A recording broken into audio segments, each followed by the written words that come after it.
पाठ 14 बंटी और कंप्यूटर। पाठ प्रवेश। कंप्यूटर आज के समय की आवश्यकता है, पर किसी भी वस्तु का अनावश्यक या अधिक प्रयोग हानिकारक भी सिद्ध हो सकता है। इस पाठ में बंटी कंप्यूटर के अत्यधिक प्रयोग के कारण मुश्किल में फंस जाता है। दुबला पतला बंटी धीरे धीरे मोटा होता जा रहा था। उसकी माँ बहुत खुश थी कि बंटी का स्वास्थ्य अच्छा हो रहा है। कुछ ही महीनों में बंटी का शरीर बेडौल होने लगा। अब उसे थोड़ा सा भी पैदल चलना पड़ता या सीढ़ियां चढ़नी पड़ती तो वह हांफने लगता। स्कूल में भी सारे बच्चे उसे मोटू कहकर चिढ़ाने लगे थे। पहले जब घर में सिर्फ टीवी था तब बंटी शाम के समय थोड़ा खेलने भी निकल जाता था, लेकिन जब से उसके पापा ने कंप्यूटर खरीदा तब से उसका खेलना कूदना या कहीं आना जाना सब बंद हो गया। स्थिति यह थी कि यदि माँ पिता डांट डपट कर न उठाएं तो वह खाने और सोने के लिए भी न उठे। कुछ दिनों के बाद बंटी की आंखों से पानी आने लगा और उसके सिर में भी हल्का हल्का दर्द रहने लगा। बंटी अपनी माँ के साथ आंखों के डॉक्टर के पास गया।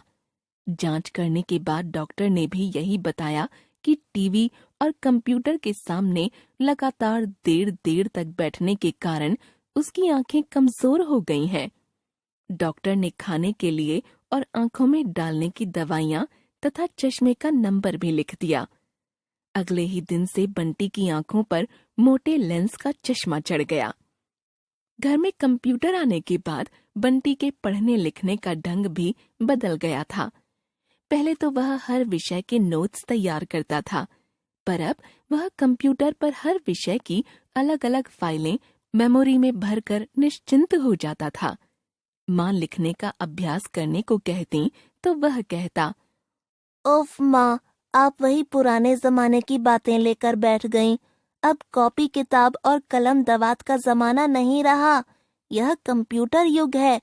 सारा ज्ञान, सारी सूचनाएं कंप्यूटर की एक छोटी सी चिप में बंद कर ली जाएंगी।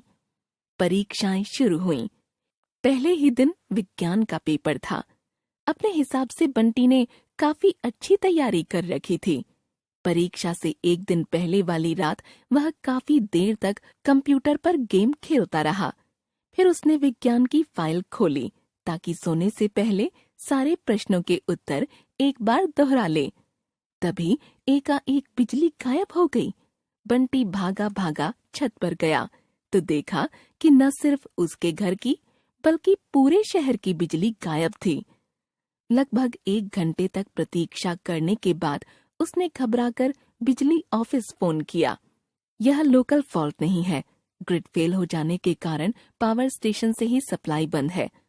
कल सुबह से पहले बिजली आने की संभावना नहीं है। बिजली ऑफिस से सूचना मिली। बंटी के तो पांव तले की जमीन ही खिसक गई।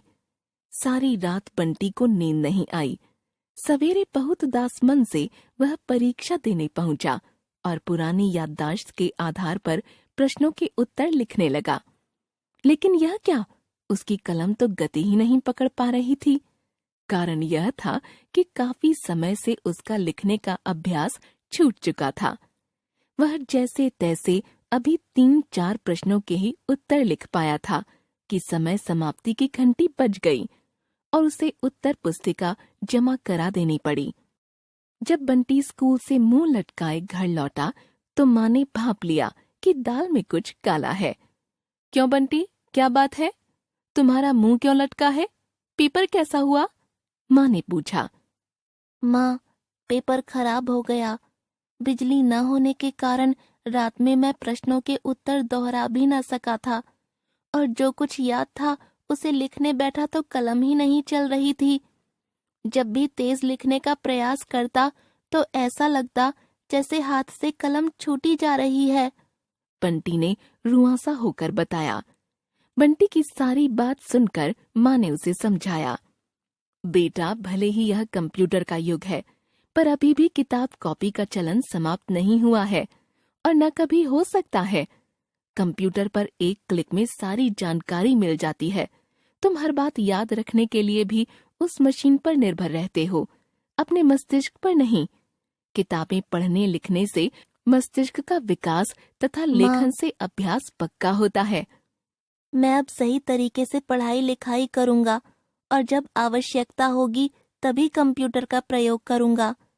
यह कहता हुआ बंटी अपना स्कूल का बस्ता खोलकर अगले पेपर की किताबें निकालने लगा।